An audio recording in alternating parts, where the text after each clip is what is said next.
السلام علیکم ورحمۃ اللہ وبرکاتہ۔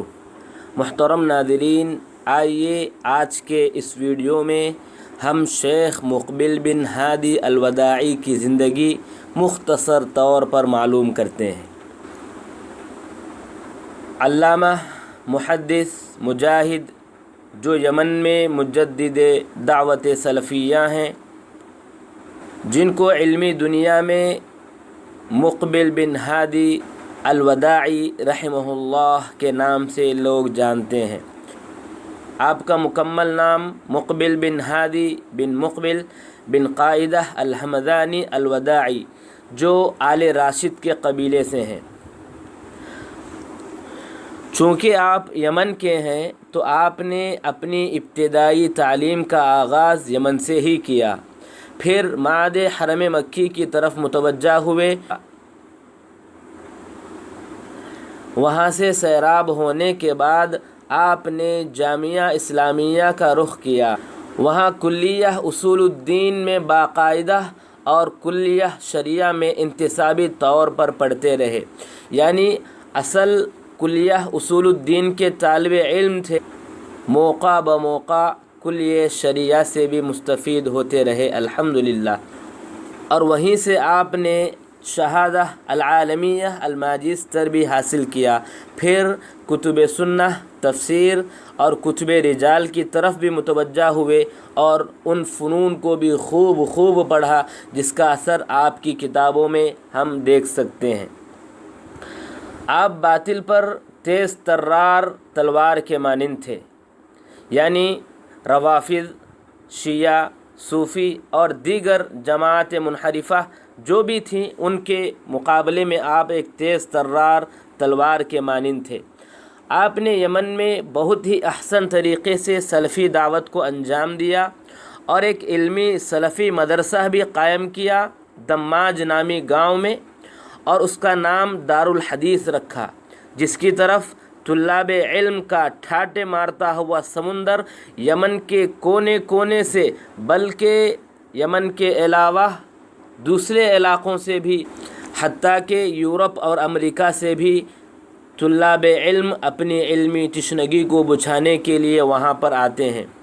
اور جو علماء دین آپ کے زیر تربیت رہ کر علمی اساس کو مضبوط کرتے رہے، وہ تمام علماء یمن کے مختلف علاقوں میں کئی مدرسے قائم کیے۔ اللہ نے ان کے ذریعے بہت سوں کو فائدہ پہنچایا اور خود سلفی دعوت کو بھی ان کے ذریعے سے بہت فائدہ پہنچایا۔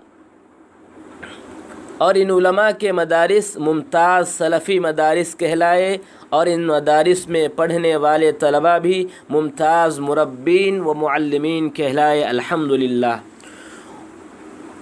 ایک بات یہ بھی کہ وہ اہل مدارس اپنے آپ کو اور اپنے مدرسوں کو ان پیسوں سے ہمیشہ دور رکھا جو حزبی جماعت و مؤسسات کی طرف سے ملتے رہے، کیونکہ انہیں اس حزبی جماعت و مؤسسات کے اہداف کا علم ہو چلا تھا کہ ان کے اہداف میں سے یہ بات تھی کہ وہ جن کو چاہیں ان کو منہج سلف اہل حدیث و سنت سے ہٹا دیتے تھے اور منحرف و گمراہ جماعتوں سے جوڑ دیتے تھے۔ یہی وجہ ہے کہ آپ اور آپ کے طلاب کے جو بھی مدرسے تھے، سب نے جو ہے ایسی جماعت و مؤسسات سے پیسہ لینا جو ہے چھوڑ دیا۔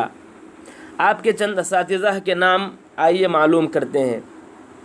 آپ چونکہ شروع میں شیعہ لوگوں کے پاس پڑھے تھے تو آپ کے کچھ شیعہ جو ہے اساتذہ بھی موجود ہیں، جن کے نام یہ ہیں: ابو الحسن مجد الدین المویدی، جن کے بارے میں خود رحمہ اللہ کہتے ہیں کہ یہ یمن کے شیعی علماء میں سے سب سے معروف اور مشہور جو ہے عالم تھے۔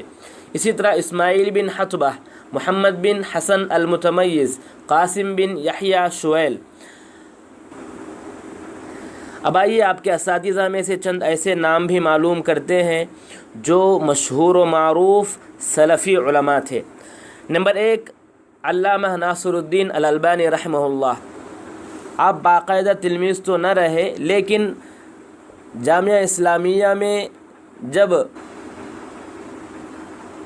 علامہ البانی رحمہ اللہ محاضر کی حیثیت سے آتے تھے، میں تو باقاعدہ آپ ان محاضروں میں شریک ہوا کرتے تھے۔ اسی طرح محمد بن عبداللہ الصومالی، جن کے بارے میں خود آپ فرماتے ہیں کہ معرفت رجال شیخین میں ان کا کوئی نظیر نہیں۔ عبداللہ بن محمد بن حمید، حماد بن محمد الانصاری، یحییٰ بن عثمان الباکستانی، عبدالعزیز بن راشد النجدی، القاضی یحییٰ الاشول، عبد الرزاق الشاہندی، محمد السبیل، محمد الامین المصری، السید محمد الحکیم المصری، محمود عبد الوہاب فائد، عبدالعزیز السبیل، بدیع الدین الراشدی، محمد تقی الدین الہلالی، طه الزینی، عبد العظیم فیاض، اور دو علماء جن کا اب ہم نام لینے والے ہیں۔ آپ جو ہے ان کے پاس باقاعدہ تلمیذ تو نہیں رہے، لیکن سوالات کے ذریعے آپ نے ان سے علم حاصل کیا۔ نمبر 1 عبد المحسن العباد، اور دوسرے الشیخ محمد الامین الشنقیطی۔ اب آئیے آپ کے کچھ مؤلفات کے بارے میں بات کرتے ہیں۔ آپ کے مؤلفات مختلف جو ہے فنون میں موجود ہیں، جیسے تفسیر میں الصحیح المسند من اسباب النزول۔ نمبر 2 تحقیق و تخریج من تفسیر ابن کثیر سورہ مائدہ تک۔ عقیدے میں الشفاعہ، الجامع الصحیح فی القدر، الصحیح المسند من دلائل النبوہ، صعقۃ الزلزال لنصف اباطیل الروافض والاعتزال، السیوف الباترہ لإلحاد الشیوعیہ الکافرہ، ریاض الجنہ فی الرد علی اعداء السنہ، الطلیعہ فی الرد علی غلاة الشیعہ، بحث حول قبة المبنیہ علی قبر رسول اللہ صلی اللہ علیہ وسلم، الالحاد الخمینی فی ارض الحرمین، فتوى فی الوحدہ، ارشاد ذوی الفتن لإبعاد غلاة الروافض من اليمن، ردود اہل العلم علی الطاعنین فی حدیث السحر، هذه دعوتنا وهذه عقیدتنا، ایضاح المقال فی اسباب الزلزال۔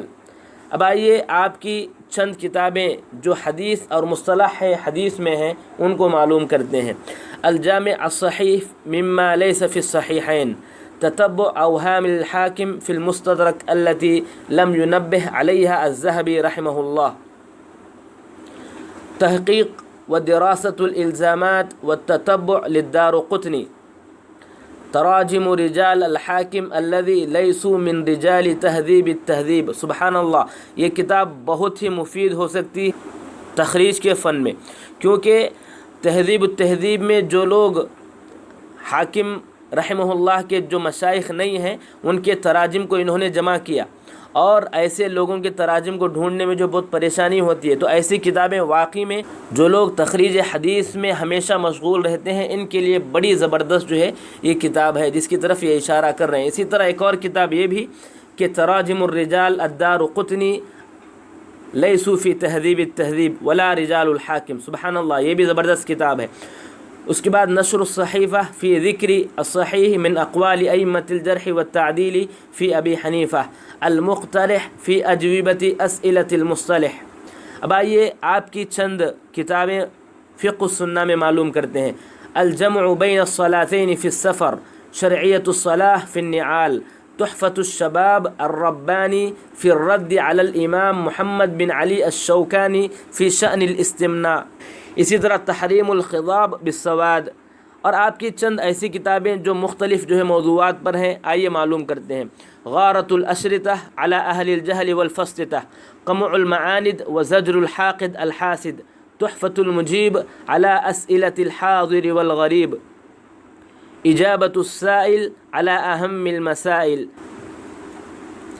تحریم تصویر ذوات الارواح، اقامۃ البرہان علی ضلالات عبد الرحیم الطحان، القول الامین فی بیان فضائح المذبذبین، ترجمہ الباعث علی شرع الحوادث، ذم المسألہ، مقتل الشیخ جمیل الرحمن الافغانی، فضائح و نصائح البرکان لنصف جامعة الایمان، ومعه الرد على یوسف بن عبد اللہ القرضاوی، رثاء الشیخ عبدالعزیز بن باز رحمہ اللہ۔ تو دیکھیے یہ تمام مؤلفات جو ہے اور آپ کی یہ تمام کتابیں ہیں، آپ آرام سے بہت ہی اچھے انداز میں فائدہ اٹھا سکتے ہیں۔ آئیے اب یہ بھی معلوم کرتے ہیں کہ آپ کا آپ کا انتقال 1422 ہجری بمطابق 2000 عیسوی میں ہوا، یعنی آج سے 19 سال پہلے۔ انا للہ و انا الیہ راجعون۔